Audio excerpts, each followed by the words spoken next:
Hello, dear Sagittarius. Welcome to your 2019 extensive astrology horoscope with me, Marina. We have so many things to talk about, and you will hear me repeat many times how lucky you are during the year. The truth is that you are the luckiest sign of all during 2019. Of course, the main reason is because Jupiter, the ruler of your sign, is extremely strong. So we're going to talk about it. And also, we are going to talk about Saturn, the other social planet, also the position of the lunar nodes and how they can affect you personally. Plus, of course, the eclipses, which are connected to the position of the lunar nodes. After that, we are going to talk about the outer planets, the major impact for you, what to expect, how to prepare. Then we also have the transits of Mars and the Sun, which will show you a more detailed information on a monthly basis related to your activeness in different life areas and how to be really productive during the whole year. And finally, we are going to talk about the transits of Venus and the most beneficial dates, plus some specific combinations specifically related to your sign. And I promise you, I have great news for you. So this video is about everyone who has a sun or ascendant in Sagittarius. You're the luckiest during the whole year. Also, let me remind you about the 2019 astrology calendar. If you don't have it yet, you still have the opportunity to get yourself a copy. The link is below the video. And this calendar includes information about heliacal phases of planets, interpretation of different aspects, plus the eclipses and the lunations, and much more information. So I'm extremely excited. Also, I hope you will be patient because we have many things to talk about. It will take some time, but you can always come back if you don't have enough time now. You can always come back and listen to the whole video or to some specific details. The videos for each astrological sign will be available on my channel and on my website, marstars.net, after they are recorded. So if you want to stay close and be in touch with me, you can find the links below the video. So let's dive into this year and how you can be more successful. First of all, numerologically, the year equals 3. 2019 equals 3. And in astrology, we relate this number to Jupiter. As you can guess, that's a great starting point. Basically, the whole year has the energy of Jupiter, generally for all of us. So a great time to expand, to learn new things, for more wisdom, for prosperity. You know Jupiter and how great it can be. On top of that, also, Jupiter is in Sagittarius. Of course, the greatest news for you guys. Jupiter, the ruler of your sign, is at home. It's on the right place. So not only Jupiter rules the whole year for everyone numerologically, but also Jupiter is extremely powerful, extremely generous because of the strong sign position. So of course it means that it will have a much stronger impact for everyone, generally speaking. Jupiter can bring you more gifts, more opportunities, more success, awards, whatever you are focused on. And of course, here it's very important that Jupiter is in your first house. It means that it literally affects you personally. So whatever you want to do, whatever you want to start, this is a great position. Keep in mind that this is an event which occurs once in 12 years. Once in 12 years, Jupiter is in Sagittarius. So it's not something common. It's not something that you can neglect or, which may come and go without noticing this fact. Jupiter is in your first house for the whole year, basically, until December 2019. Great time for starting new things, for being more independent, being more optimistic also. Jupiter is a fire planet. So first of all, it's about taking action. When you have certain planet in first house, in the natal chart or in the transits, this planet becomes extremely active. And of course, with Jupiter, you might be much more generous, you might be more independent, you may start new things, and you might be really optimistic. Jupiter is also strongly connected to our belief system. So you might be much more optimistic. Your mind might open up for new opportunities. And if you are interested in positive psychology, you know how important it is. And the fact that, the things that you believe in, you attract in your life. So the more positive you are during the year, the better things you will attract in your life. And that's especially important for 2019. Also, this aspect may bring you more wisdom, can make you wiser. Everything related to Sagittarius and Jupiter is great for you. Traveling opportunities. For some people, this could be about relocation. For others, this might be a wonderful time for new education. It could be about, for some people, for example, starting their own business or being more independent. Keep in mind that when Jupiter is in 12th house, which has happened during the previous year, during 2018, this is kind of an ending phase. And it's possible that for some of you, 2018 might have been a year when you have finished with old stuff. This is the completion phase of something. And even if Jupiter is really positive, when Jupiter is in 12th house, it can also bring certain level of isolation. It might be a personal choice or because of outer events, but many of you might have been more closed, more introverted, or focused on some personal stuff. Now, from 2019, when Jupiter is already in Sagittarius, things are changing drastically. That's why I'm going back to the previous year, because I want to explain the difference and how significant it is for you specifically between 12th house in 2018 and 2019, when Jupiter is in your first house, basically during the whole year until December. So great time for new opportunities, for starting things, for being more independent.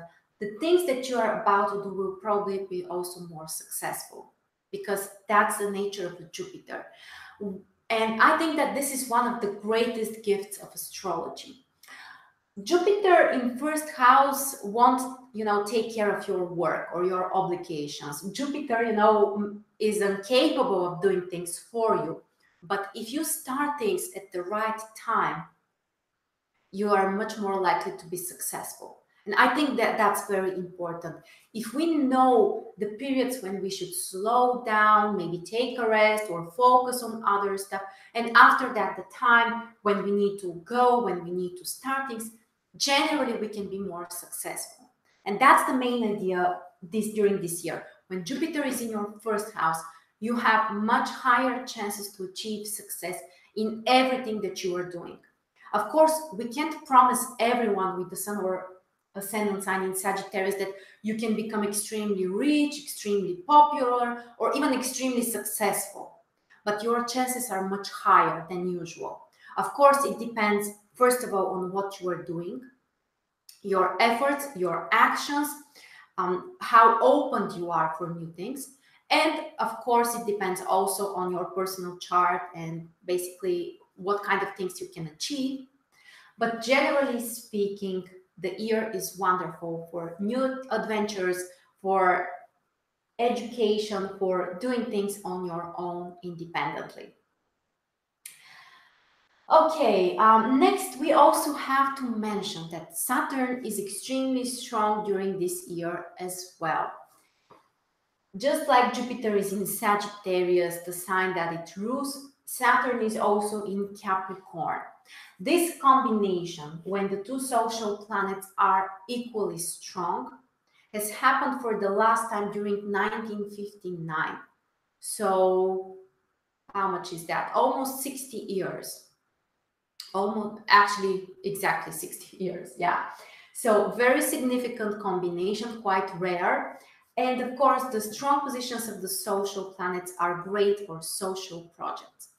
Jupiter may bring you the optimism, the desire for expansion, the opportunities, the potential for growth and wisdom, and basically all of the positive Jupiter stuff.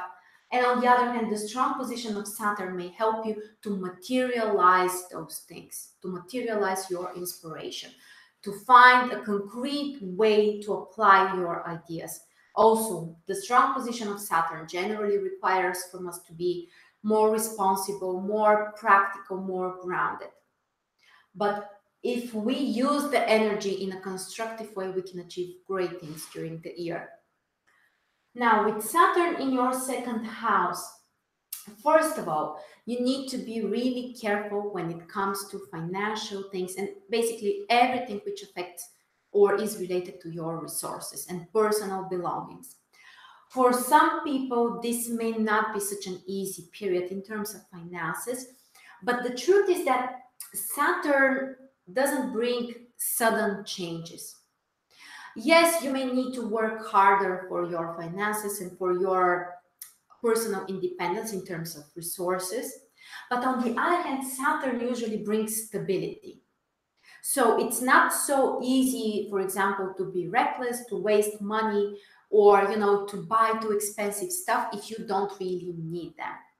So be extra careful with your expenses, with your financial situation, and the way that you are earning your money. Saturn in second house can make you really focused on that area, and people who are putting efforts may achieve even more significant results than, for example, those with Jupiter in second house. Because that's the positive side of Saturn. Yes, it can test you. Yes, it can bring possible challenges.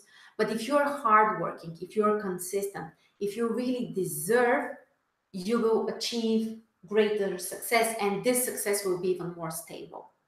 Speaking about finances and resources, concretely in your case. So be very careful, be wise, try to avoid unnecessary expenses, especially if you don't need those stuff.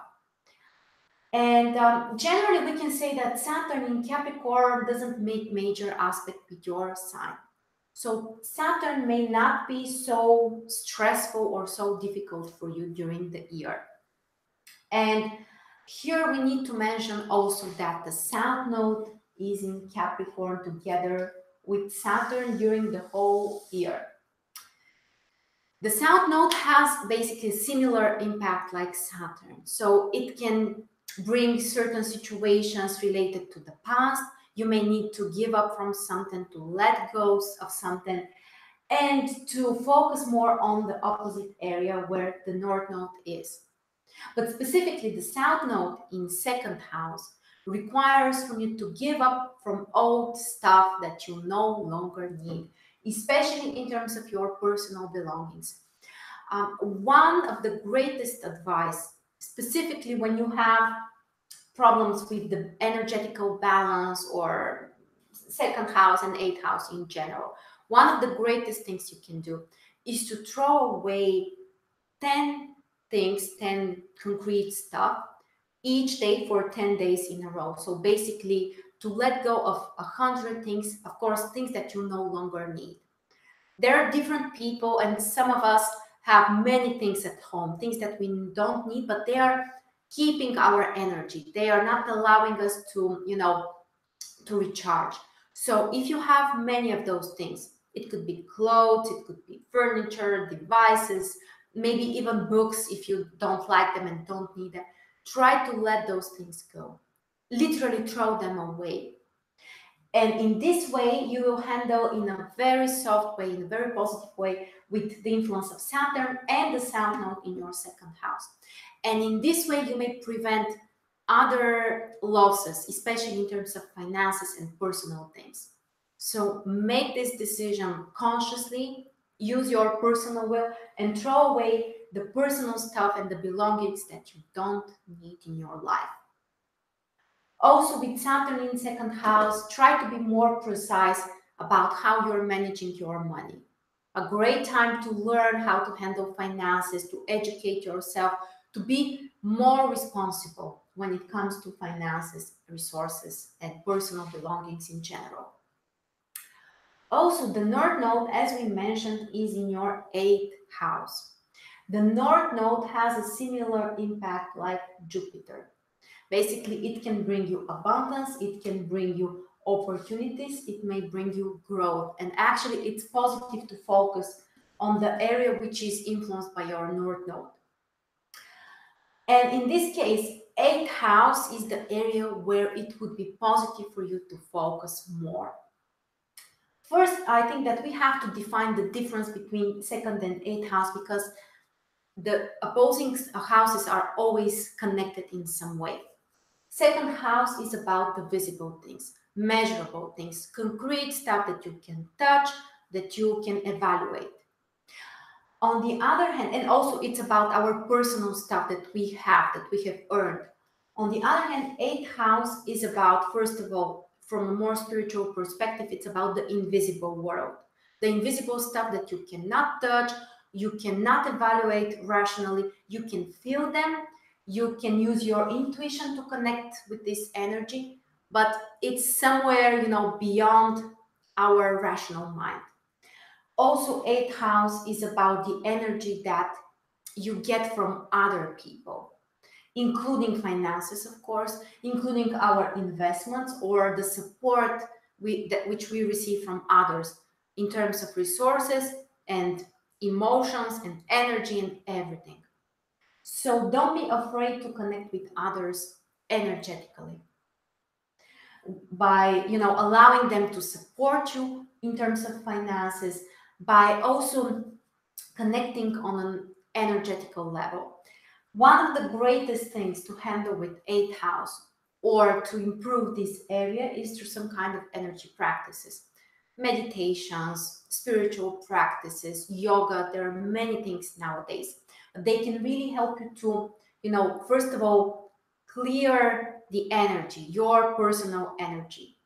And also it allows the new things to come and to flow in a smoother way. So generally speaking, 2nd, 8th house, this is the axis which is related to your energy, your resources, and also your health. By the way, with Saturn in your 2nd house, one of the possible challenges is that also it can decrease your physical energy. You may feel more tired or without so much physical energy.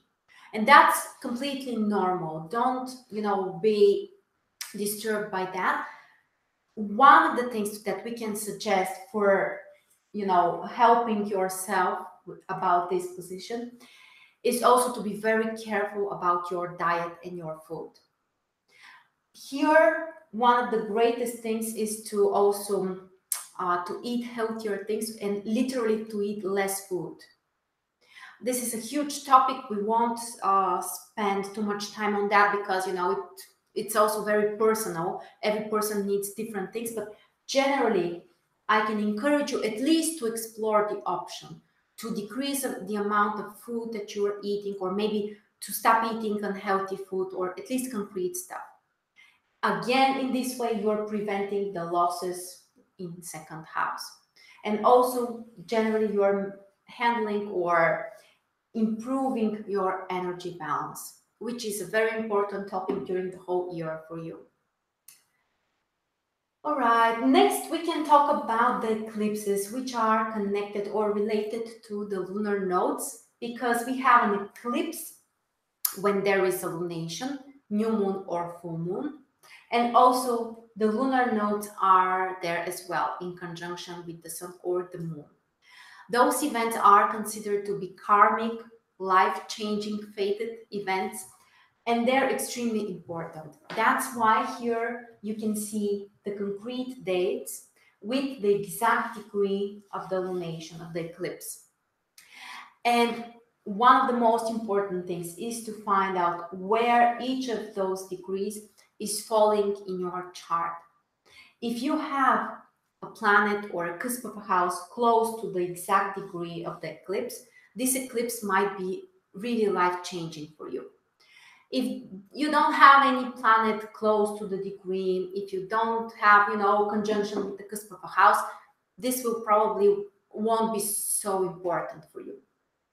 And the first one is on the 5th of January, solar eclipse 16 degrees in Capricorn, in your second house, together with the South Node, which is very important.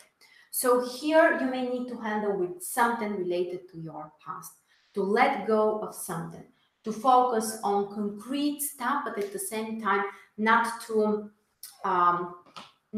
try to keep them, but instead try to let them go. So practical issues, things related to your resources or finances, probably in some cases also related to expenses. The next eclipse is on the 21st of January. This time it would be a lunar eclipse. And the situation is more complicated because the lunar nodes are still in Capricorn and Cancer, but the sun and the moon are in Leo and Aquarius, basically on the first degree, the very first degree.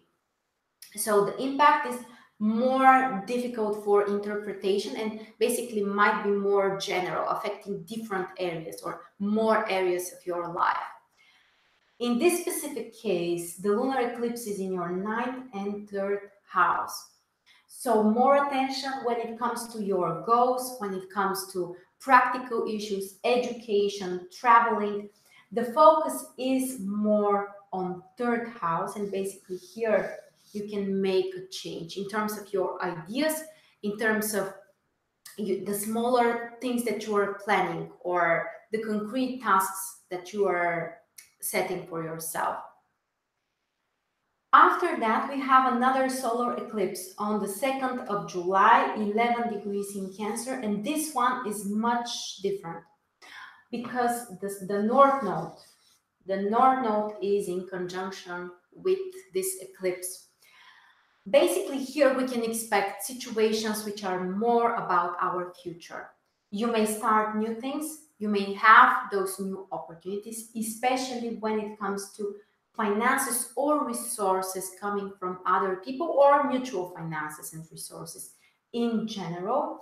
Again, as we said, for investments, this would be a great time. For energy practices, balancing your health, balancing your energy as well. This is basically the most positive eclipse because, as I said, the North Node is in conjunction. After that, on the 16th of July, we have a lunar eclipse, 24 degrees Capricorn, Cancer. Okay, here I have a mistake. So Capricorn, Cancer. In your 2nd and 8th house.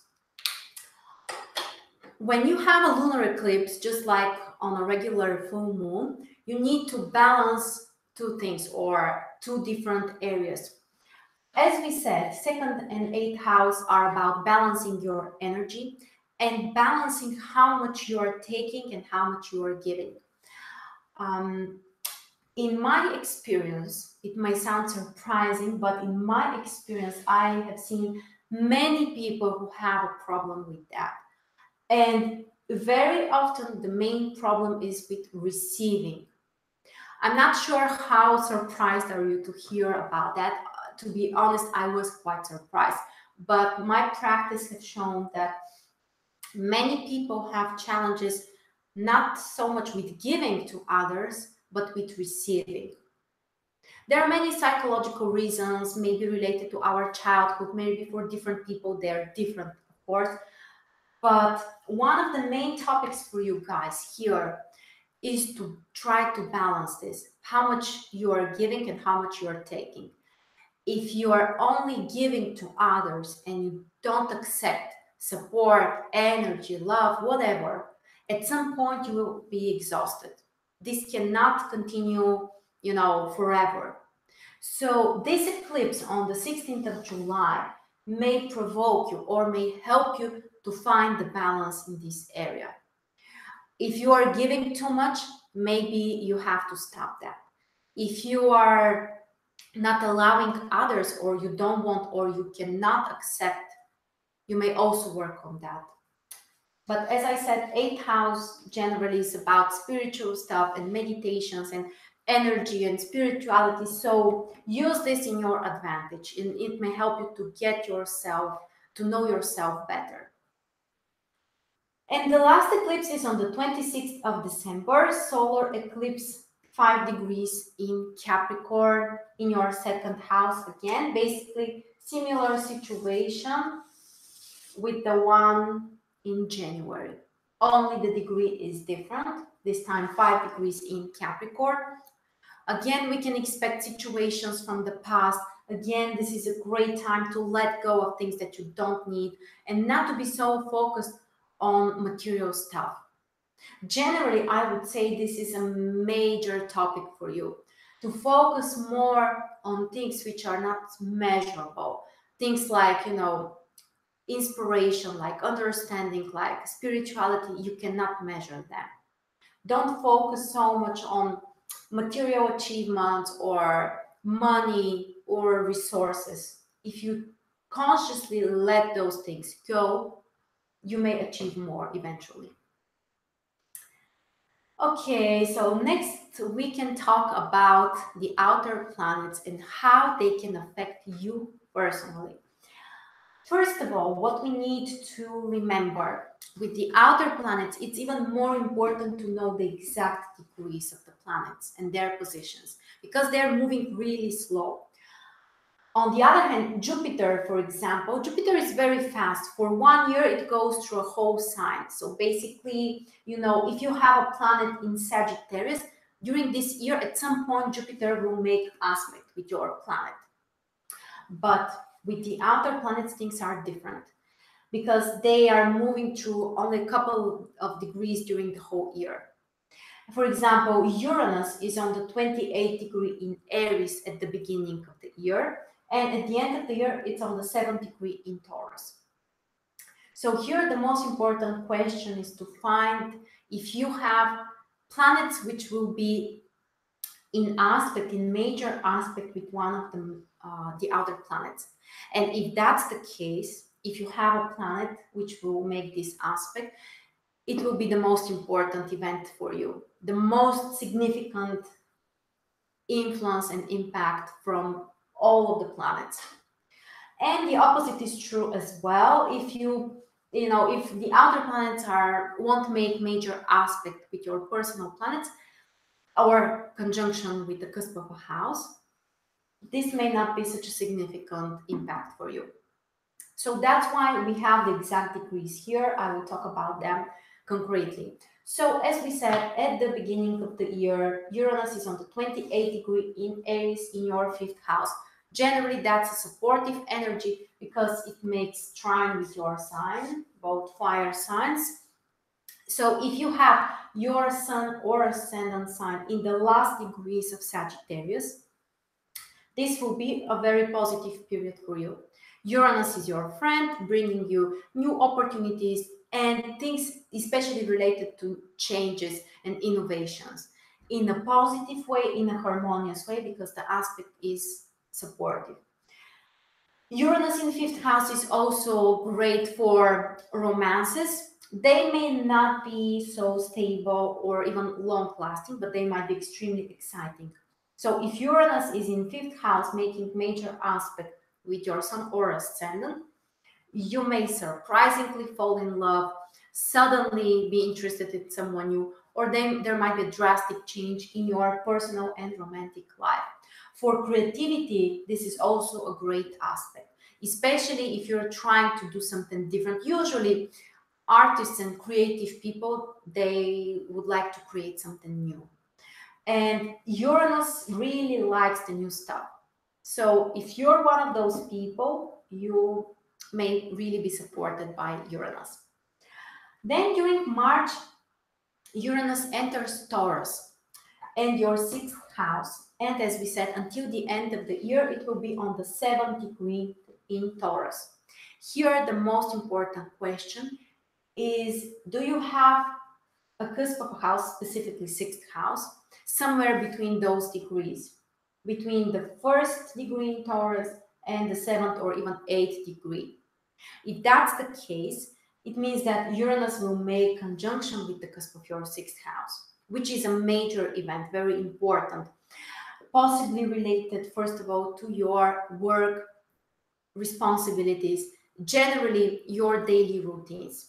Uranus can bring unexpected, sudden changes.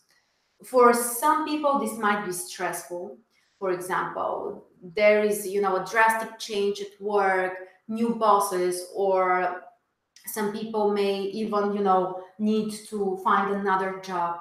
But at the same time, if you need a change, if you are tired, if you're bored with your work, this might be a very positive transit, bringing you new opportunities and also more variety.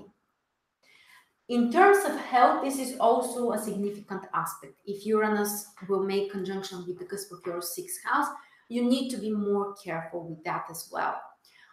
Here, it's a very important topic, but it's also very personal. We can't make, exact prediction about that because we have to find the other indications as well. But generally, Uranus in sixth house can bring certain instability, especially if you have some issues.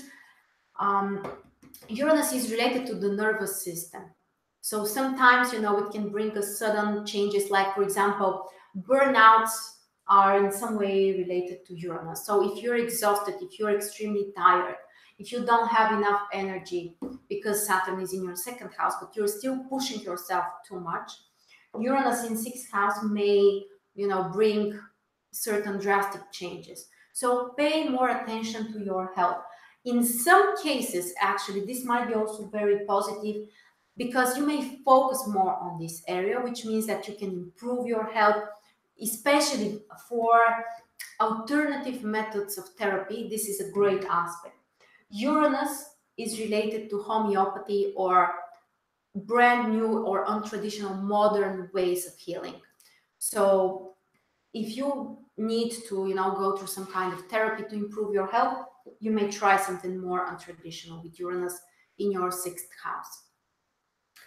Next, we have the other outer planet, Neptune.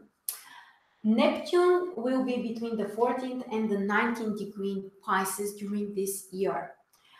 And it's in your fourth house, especially if you have your Sun or Ascendant between the 13th and the 20th degree in Sagittarius. It means that Neptune will make a square or 90-degree aspect with your Sun or Ascendant. And if that's the case, this is the most important aspect for you during the whole year. There is no doubt in that. With Neptune, we can talk about things which are in some way confusing, things which can, in some way make you less motivated to focus on material stuff. But at the same time, it can increase your interest in spiritual stuff, in understanding yourself better. It can make you more empathic with other people, more sensitive, more emotional, sometimes in a really drastic and extreme way because the aspect is challenging. So be very cautious about your decisions. If Neptune is squaring your Sun or Ascendant sign, it may bring some illusions, unrealistic expectations, mistakes.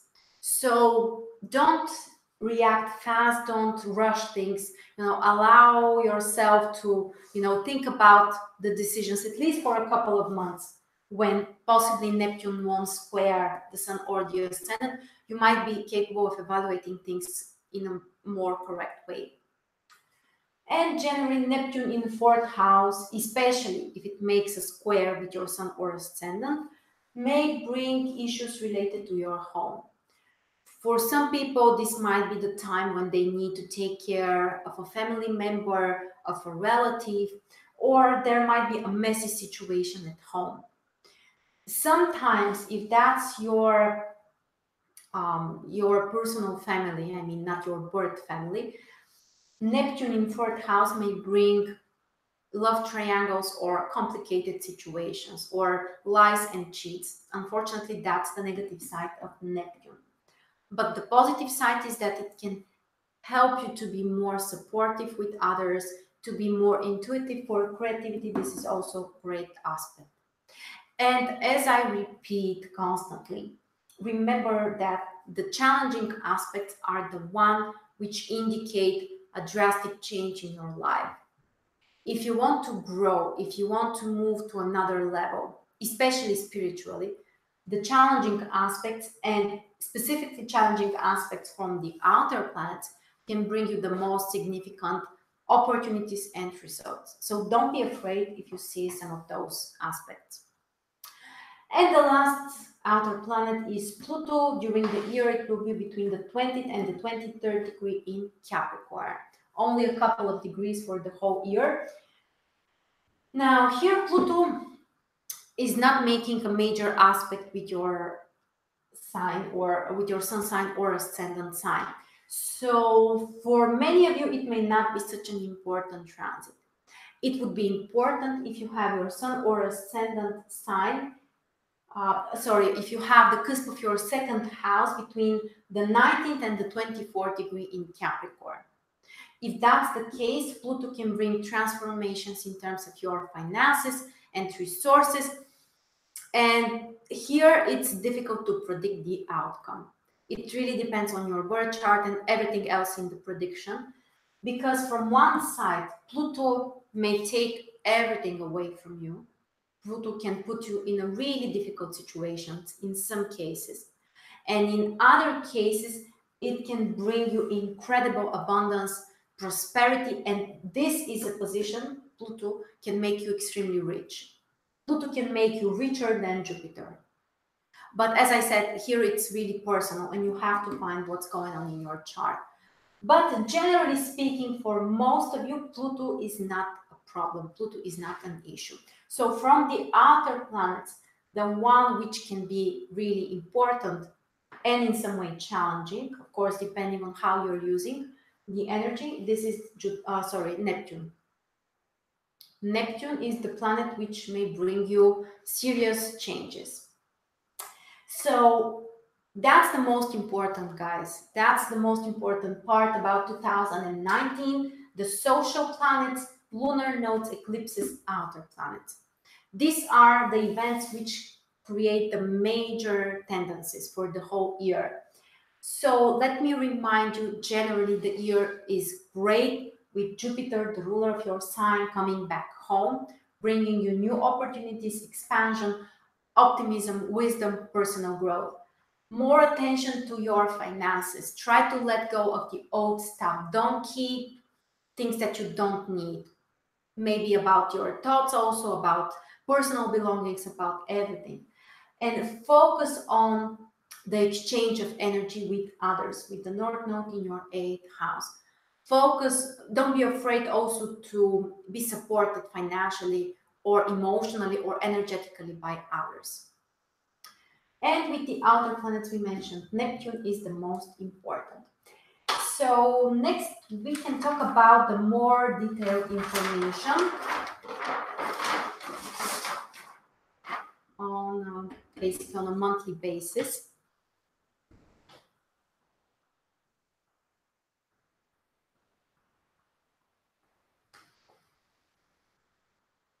Yeah, and somebody says Neptune on their the cusp of 4th house, and they can keep house clean and tidy no matter how much they try. Yeah, Neptune in 4th house can bring messy situations. Literally, Neptune everywhere can bring messy situations.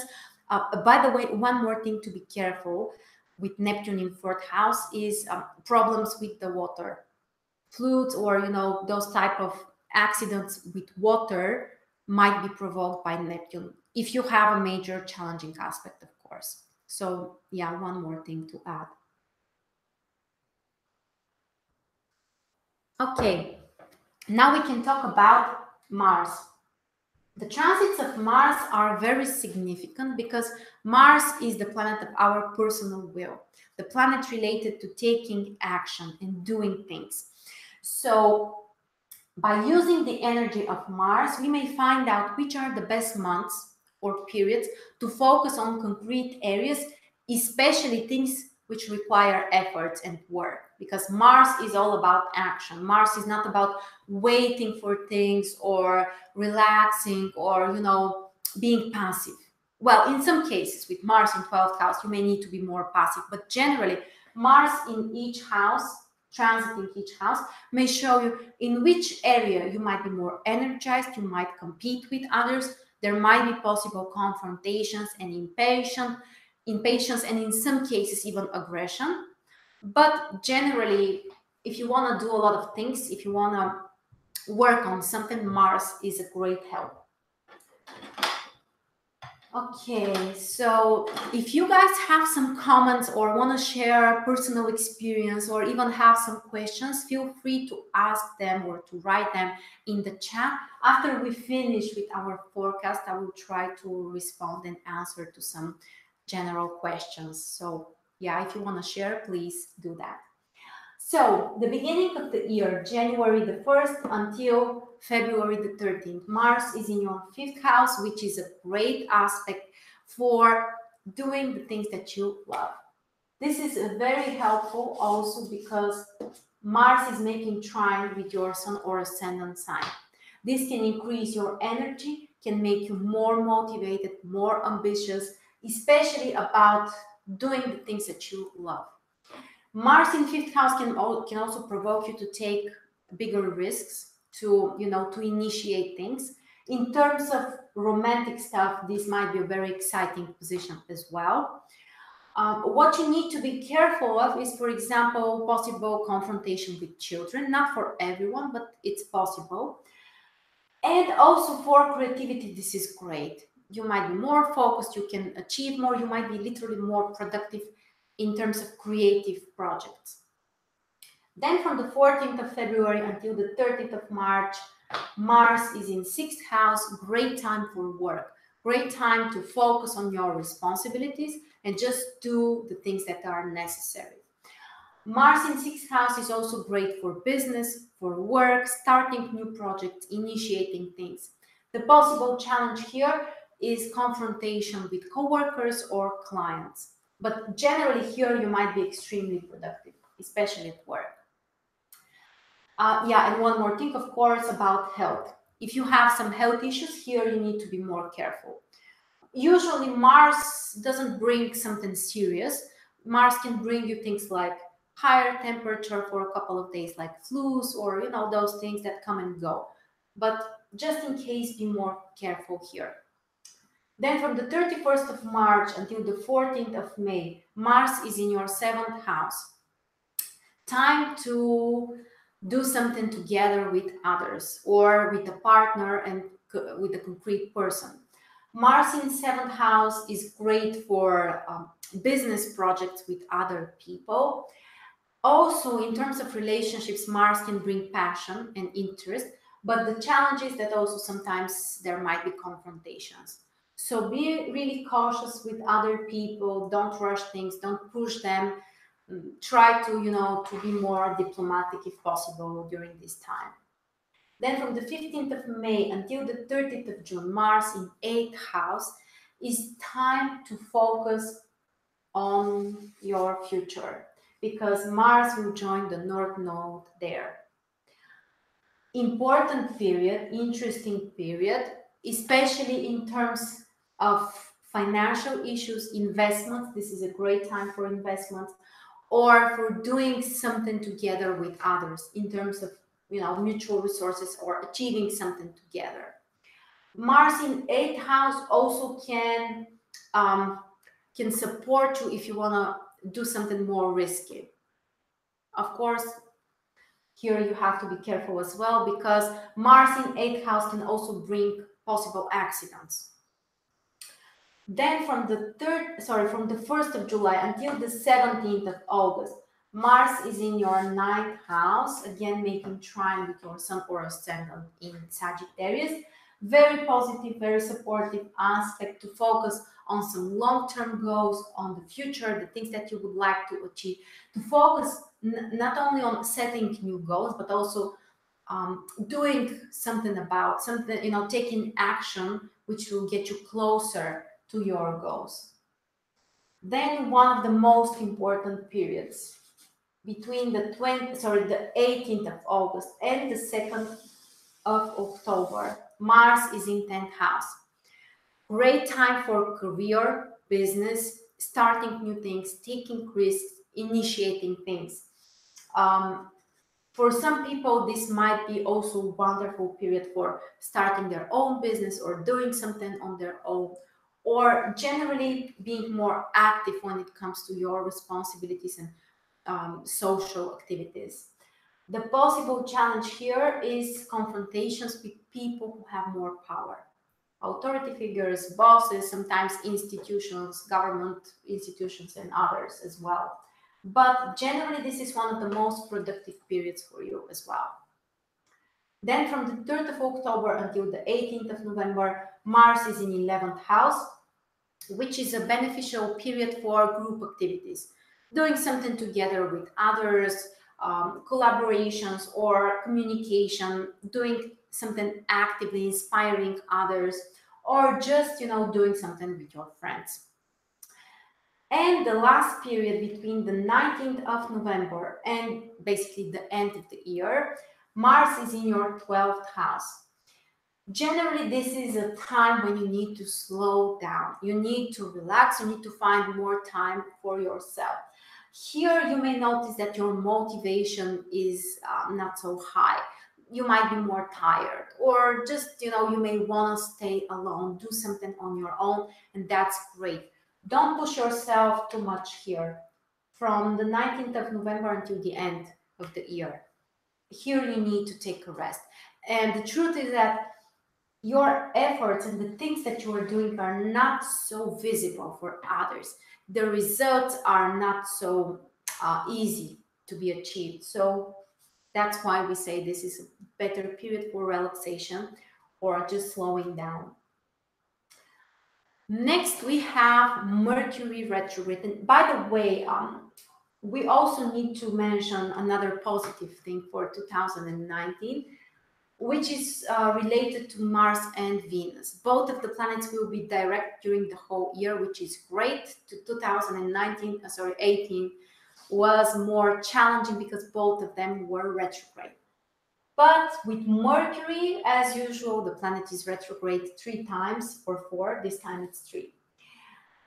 First period is from the 5th of March until the 27th. Mercury is in Pisces between the 30th and the 17th degree, triggering your 4th house. So during this time, you need to be especially careful with family issues. Communication with relatives might be more challenging. Not the best period to solve things or, to have those important conversations. The communication is more challenging. Also, be careful with property issues, with anything which affects your home, documents related to properties as well. And generally, this is a better period to turn more to yourself, because 4th house is also a very emotional house. So pay more attention, reassess the things that you have achieved in the past in terms of your family, your home, the place where you're living as well. Then from the 7th of July until the 30th, Mercury is retrograde between the 5th degree in Leo, and then it goes back in Cancer to the 24th degree. First, Mercury is in your 9th house, which is the easier case, the easier position. More attention when it comes to trips and traveling. Also, not a positive period for new goals, for focusing on brand new things. At the same time, for reassessing your goals, changing something, realizing something, this is an important period. The second half of the period, when Mercury is in Cancer, it affects your 8th house. So here you need to be really careful with finances. Not a positive period for investments, for taking or even giving money to others. So be really cautious here.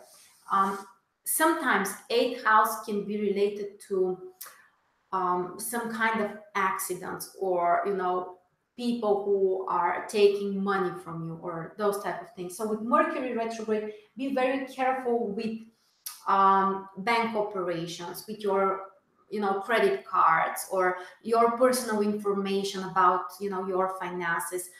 Be very careful with that, because sometimes there might be complications.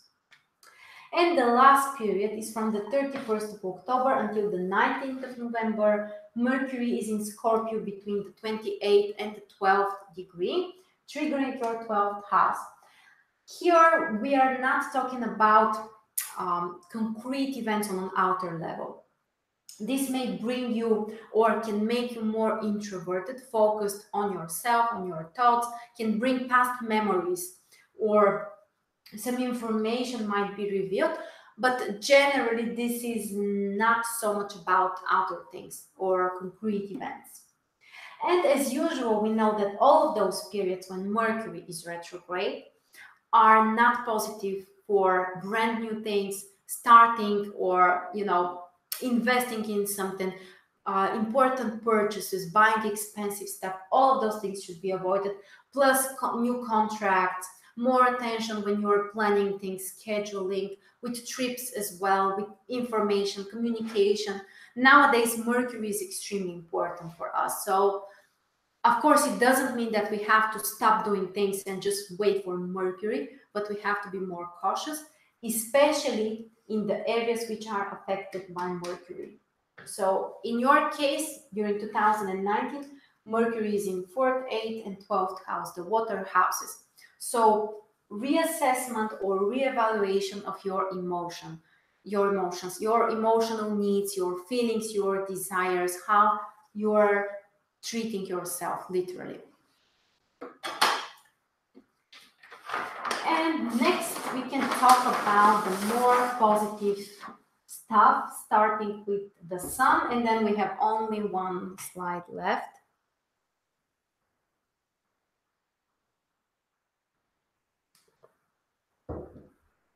So, the difference between the sun and Mars. The main difference is that Mars requires efforts, Mars requires work, Mars can bring tension, definitely. With the sun, things are easier. The sun is the major source of light and energy, and basically it nurtures us. It brings us positive stuff. We can be inspired, we can be focused. Basically, by finding out the exact positions of the sun in your chart during the whole year, you may plan things like vacations, entertainments, celebrations, or to find out where it could be positive to focus on work or education or more serious stuff. But the difference is that here we don't expect challenges. Here we expect only positive, supportive energy. At the beginning of the year, the sun, not Mars, we are talking about the sun. The sun is in your 2nd house until the 19th of January. So time to focus on practical and concrete stuff. But we also know that the south node is there. So basically the sun will join the south node. Here we're going to have eclipses. So time when you may face with the past to let go of some things, especially in concrete stuff, especially material things that you don't need. But in one way or another, you need to be focused on the real things, on reality. Then from the 20th of January until the 17th of February, the transit sun is in your 3rd house, which is a great time for communication with other people, wonderful for traveling, trips, vacations. Also, new ideas might come.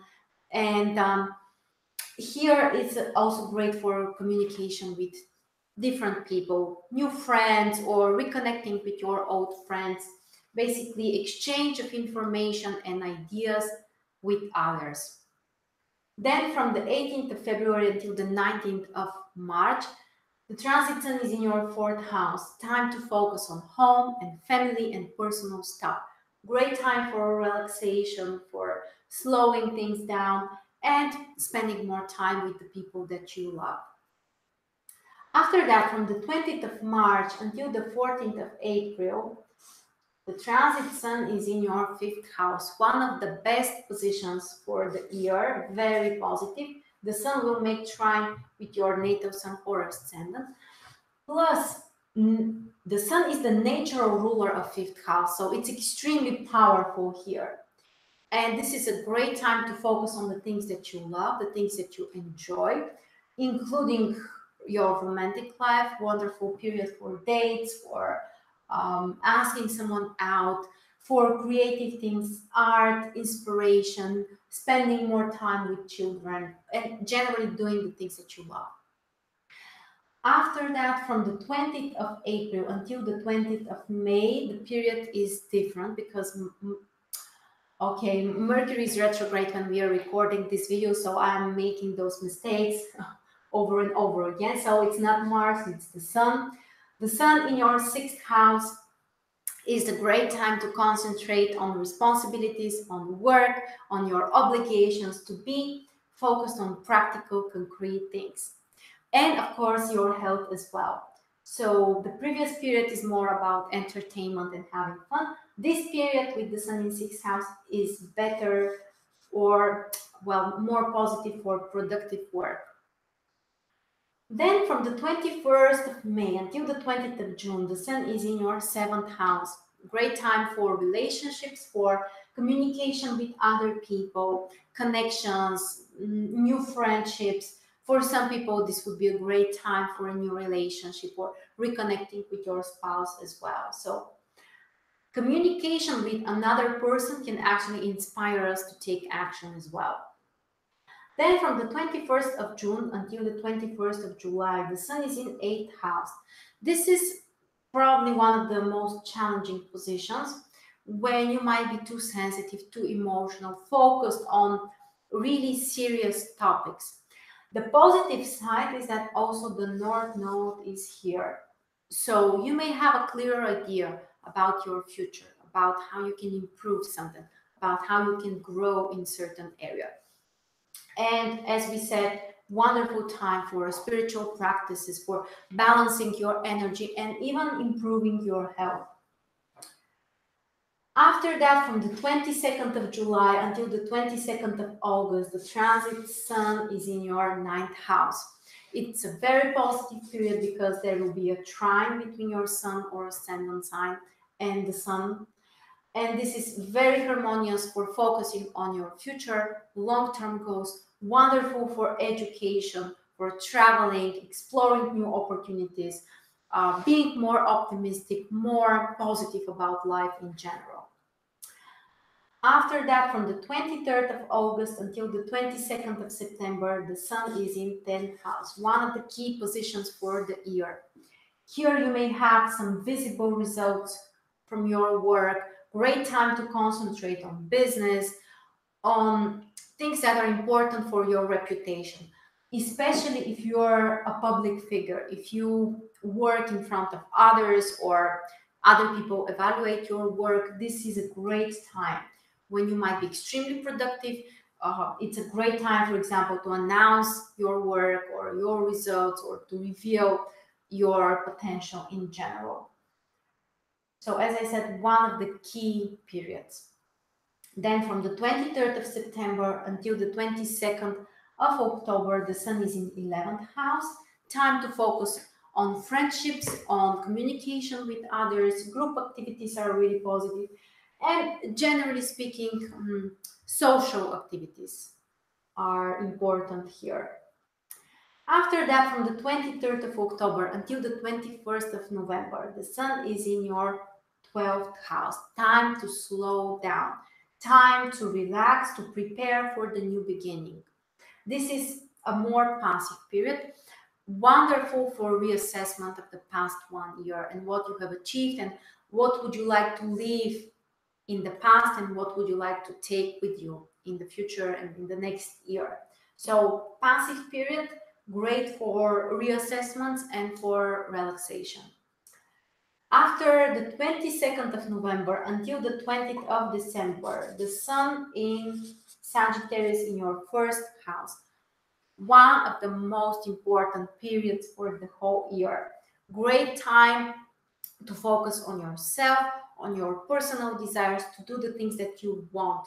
You may feel more energized, more inspired, happier, enthusiastic. So very, very positive position, of course, very significant, especially if your Sun is in Sagittarius. It means that this is the time of your birthday and the time when basically you have your new solar return chart. So the energy is shifting and it's kind of a new beginning for you. And the last couple of days, after the 21st of December until January, the Sun is again in Capricorn in second house. So time to focus on practical things, concrete stuff, finances, and resources. And we have only one slide left. Here is the most positive part. We are going to talk about the transits of Venus, which can show you where, in which area of your life you can feel supported, you can feel happy, which area can bring you positive emotions during the year. So a wonderful way to use those transits for planning celebrations, entertainment, having fun. Of course, extremely important for your love life as well. And after that, we are going to talk about the luckiest days during the year. And it's not surprising that you are one of the luckiest, maybe the luckiest sign during 2019, because there are two great aspects, two great conjunctions in your sign. But we are going to talk about it in a little bit. Before that, the transit of Venus in the beginning of the year until the 6th of January, Venus is in Scorpio in your 12th house. So not a very active period in terms of emotional life or relationships or connections with others. You may enjoy to be more on your own during those couple of days. Then from the 7th of January until the 2nd of February, Venus in Sagittarius in your first house. One of the key periods, extremely positive, extremely positive. Wonderful time for starting new things, for your love life, for inspiration, for being or feeling more attractive, connecting with others, new relationships, improving appearance, especially for women. Please remember, this is one of the luckiest periods from the 7th of January until the 2nd of February. Here we have another event, we're going to talk about it, so that's why it's even more important.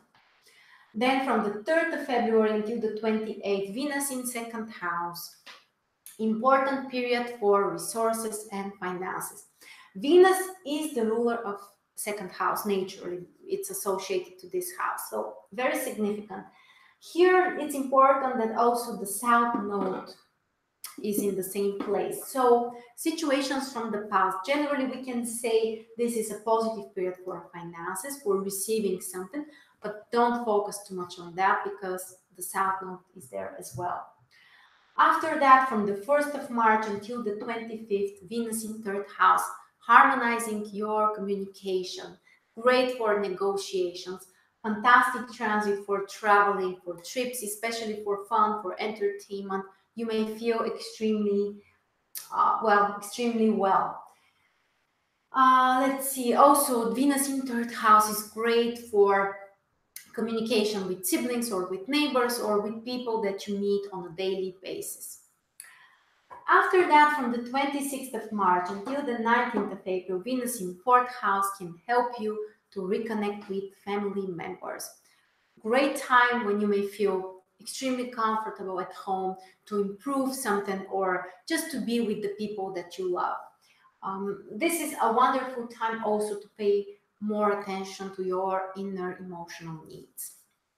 Then from the 20th of April until the 14th of May, Venus in Aries in your fifth house, making trine with Sagittarius.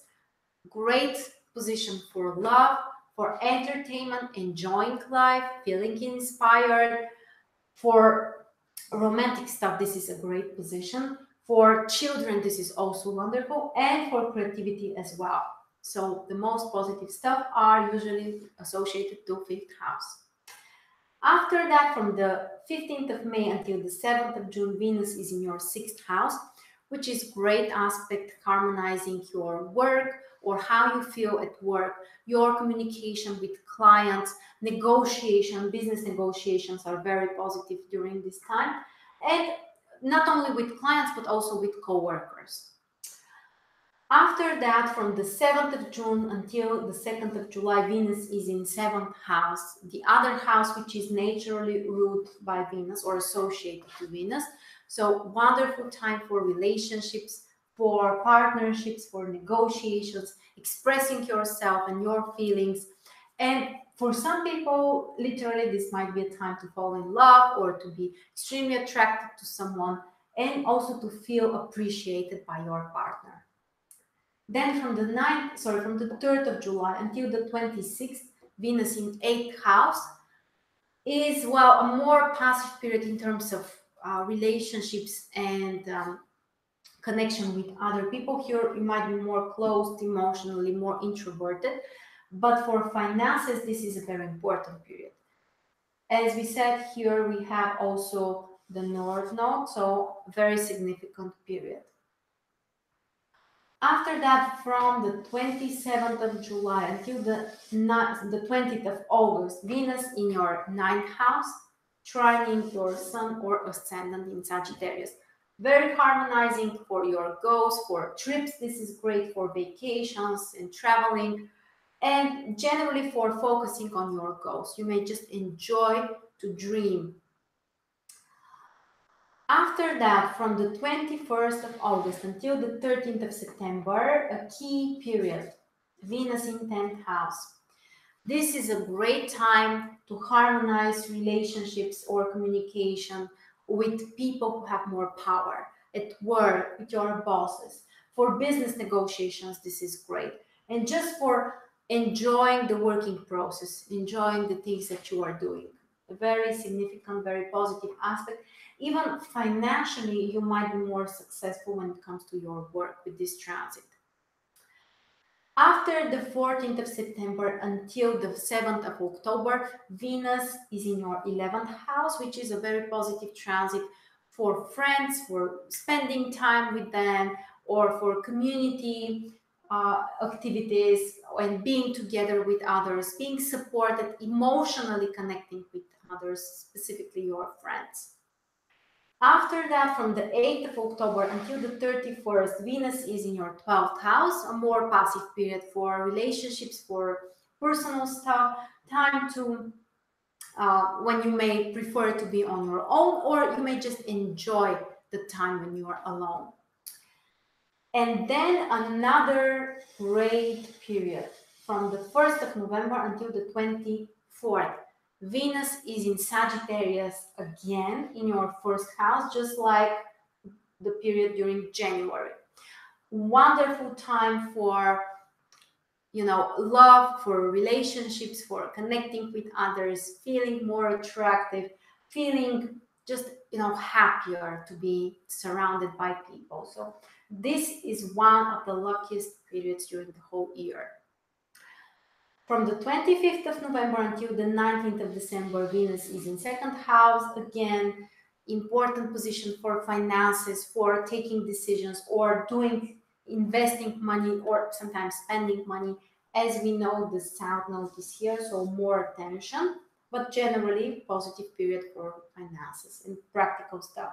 And the last couple of days after the 20th of December until the end of the year, Venus is in your 3rd house, which is harmonizing transit for communication with people, great for traveling and trips, for negotiations, and a more positive communication with people in general. And now we have the luckiest combinations and luckiest days for 2019. And as I already told you, you are extremely lucky because those combinations are very positive for you. The first one is conjunction between the Sun and Venus. It happens only one time during the year, 22 degrees in Leo in your 9th house. Generally, we can say a wonderful time for traveling, for trips. For some people, it could be, something important as a relocation, not necessarily, but possible. Also for education, for focusing on your goals and being extremely inspired. Pay attention if you have a planet or maybe a cusp of a house close to the 22nd degree in Sagittarius, of course. It means that Venus and the Sun will make trine with your Sun or Ascendant at the same time, which is even more positive. And the other two aspects are, I would say, the luckiest combinations. Venus and Jupiter together in conjunction. the two benefactors, the small and the great benefactor, which can bring you incredible luck and abundance and opportunities and happiness. The first one on the 22nd of January, 17 degrees Sagittarius in your first house. The other one on the 24th of November, 29th degree in Sagittarius, also in your first house. Again, the most important question is if you have other planets or cusp of a house close to these degrees, it means that you will be even more successful and you would be extremely lucky. But even if you don't have planets here, even if they are close to your sun or ascendant, this is an incredible period. So use this for trying new things. This would be great for love as well, for traveling, for all of the stuff that we already talked about, Jupiter and Venus. So the luckiest days, as I told you, from the around the 14th of August, then January the 22nd and November the 24th are the other two conjunctions. So I think that you are extremely lucky. Okay, that's the most important part. Thank you so much for watching. Now let me see if I can.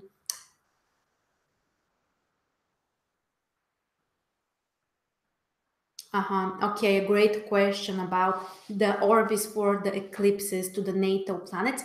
5 degrees. 5 degrees with every planet, even with the sun. If you have a planet which is 5 degrees before or after the exact degree of the eclipse, it means that the eclipse will be in conjunction with this planet, and this is very, very important. Okay, so again, let me remind you about the astrology calendar for 2019. If you don't have it yet, you can find the links below the video. This calendar includes the heliacal phases of the planets, things which are extremely important, very ancient method for prediction and for planning things, and basically to know which are the best periods for certain activities. So if you're interested, please find the link below the video.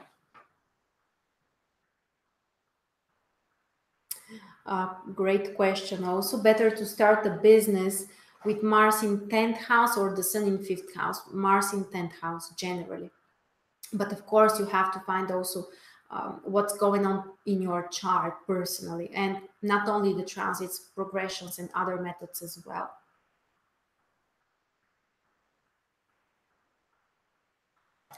Okay, so thank you very much for joining me today. Don't forget to watch the video for your sun and ascendant sign as well. All of them will be available on my channel and also on my website, marsstars.net.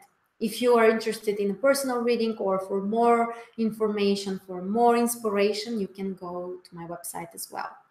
Thank you so much, and I'll see you really soon.